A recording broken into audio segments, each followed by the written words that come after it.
အနည်းကိုလေဟွာအိမ်နေမနေ့စောစောပြန်လာပြီးတော့ညဘက်အိမ်ပြန်အိမ်လို့မရဘူးလားဒီမှာအိတ်ချင်လို့ရှိရင်ညဘက်ထားပြီးတော့ဟိုရရှာလီယာမရှာနဲ့ဘာလို့ရှာတာလဲဟာမရှာအဲ့ဒေါကင်းဆိုင်ရသမီးကိုပဲအဲ့ဒါသမီးကတော့မေးတယ်ဒီဘက်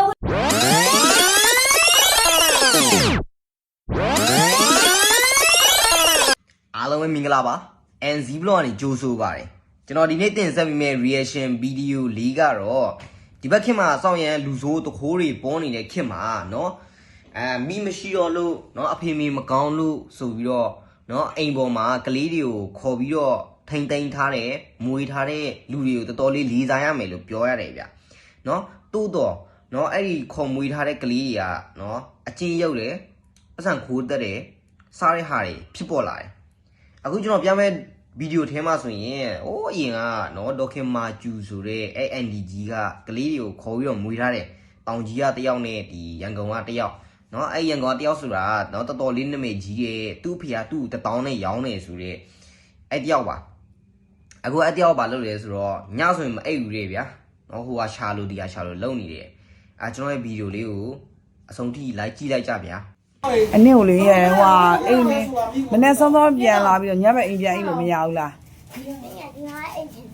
ဒီမှာအိတ်ချင်လို့ရှိရင်ညဘက်ထားပြီးတော့ဟိုရရှာလီယာမရှာနဲ့ဘာလို့ရှာတာလဲဟာမရှာအဲ့ဒေါကင်းဆိုင်ရသမီးကိုပဲအဲ့ဒါသမီးကတော့မေးတယ်ဒီဘက်ကနေညရေခဲနေတာလို့ငောင်းကြတော့လားမရေခဲတတာပေါ့တောင်းလုံးကြောက်တယ်ကြောက်တယ်မကြောက်တော့နားနေတောင်းလုံးကြီးနဲ့လှဲပြီးတော့လို့ဘာဖြစ်နေလဲတော့ထအဖွားထကြီးသမီးဖွင့်တာထကြီးဆိုလဲအဲ့ဒါတော့ငါအဲ့နေသူကဆရာသူကအဲ့ဒါအောင်6လုံးကြီးတယ်အဖွားအဲ့ပြီလားသူအဲ့လိုပြောတယ်အိပ်ပြီလားလို့ပြောအဲ့ဒါချောင်းတယ်တော့မဟုတ်ဘူးတော့ပါအဲ့ဒါချောင်းလာလား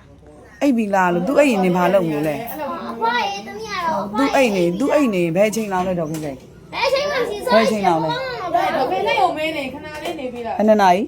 ကိုက်တော့ပြောဦးကိုနာကျင်တာတော့ပြီအိပ်ပြီလားလို့ဘာလို့မေးတာလဲအဖွားရဲ့အိပ်ပြီလားမေးတာဟုတ်ပဲကိုရင်ကိုအိတ်တယ်ဘက်တော့အိတ်နေတယ်ကောက်တော့တော့လက်တော့မကြည့်ဘူးတော့ပြီးတော့သမီးကိုလည်းမအိပ်ဘူးနင်းနဲ့မအိပ်ပါဘူးသမီးကိုပြေ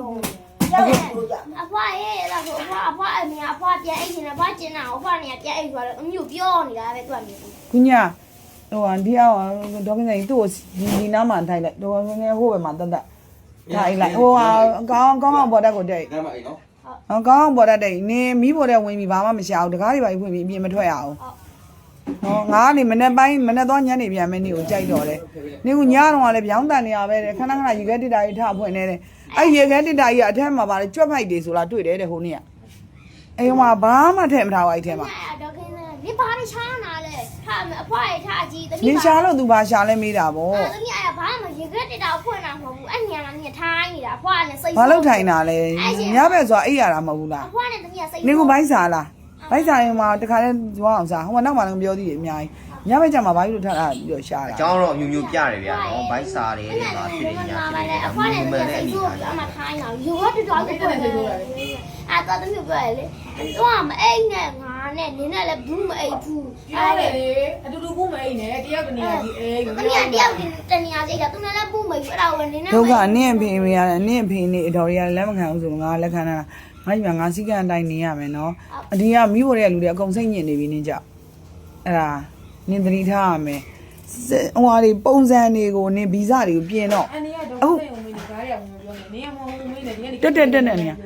ေသမီးဒီလိုဖြစ်နေတာဟဲ့တန်ချောင်းယူဟာမီးနဲ့ပွေးပင်မယ်လေ तू ကမီးအတို့မခံဘူးရဲ့နော်ဟိုဝါဟိုသမီးတော့ဆွဲရတယ်မင်းကြီးသမီးကရေဦးဟာနူတော့မှပြင်ရတာ तू ကရင့်နေပြီဆိုဘလို့မှပြင်လို့မရတော့ငါတတ်နိုင်ဆုံးတော့နေဟွာလုံးမယ်ဒါလေးတင်ပေးတာပါ तू တကယ်လို့ပြောလို့မရဘူးဆိုရင်ငါမမွေးတော့မနေ့ကလောက်ရက်ကိုကြည့်လိုက်မနေ့ကဒီမှာအကုန်လုံးမုံဟင်းကားတွေအဖိုးဘွားတွေလူမှငေါဝန်ထမ်းတွေငါတဝကျွေးတယ်နင်းလေအန်တီရဲ့ရှေ့မှာတဲ့မုံဟင်းကားတော့ဝယ်စားမလို့အဲ့ဒါဘာလို့ပြောရတာလဲငါရဲ့ဂုံတိတ်ခါကိုထိကြိုက်တယ်သူများတွေတော့ဒေါခင်မာကျူမုံဟင်းကားတွေစတုတီတာလိုက်လှူပြီးတော့ဟိုမှာအရှိကိုသွားပြီးတော့ဝယ်စားမယ်ဆိုတော့မစားဘူးအဲ့လိုတော့မစားဘူးလားစားတယ်မဟုတ်နေပထမနေ့တွေမှာငါတို့ဓာတ်ပေါက်တွေကျွေးတယ်နင်းစားလားဘာဖြစ်လို့မနေ့ကမုံဟင်းကားအရှိမှာသွားဝယ်စားမယ်ဆိုငါရဲ့ဂုံတိတ်ခါသမီးကိုမမဆိုလို့အဲ့ဒါအတိတ်ရွယ်မရှိဘူးနင်းအဲ့ဒါငါတင်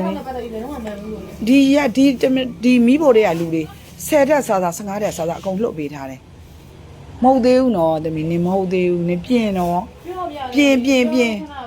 ြင်လို့မရရင်တော့ငါလက်လွတ်လိုက်မှာ ပြင်လို့မြန်နေမဟုတ်တော့သူကလေတနာဖို့လည်းကောင်းတယ်စိတ်ပြက်ဖို့လည်းကောင်းတယ်သိလားသမီးဟိုရနေအဖေကိုမခွန်းနိုင်ဘူးသမီးက8နှစ်တည်းကအမိုက်ကောက်ကျွေးလာတာဆိုကဲပြန်ဆိုဟိုကလက်မခံလို့ဆိုပြန်လာတယ်ပြန်လာပြီးပတ်စံတွေအကုန်ပြန်ပေးခဲ့တယ်အခုလည်းကြောင်နေတခါတည်းဟိုမျောလင်းချက်တွေတော့မထားနဲ့ငါတို့ဝန်ထမ်းလေးနဲ့အတူမျှပေးနေတယ်အများနဲ့ရမယ်လို့လည်းမထင်နဲ့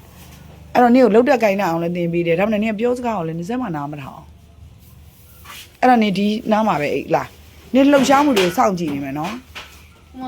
စိတ်ပြက်တယ်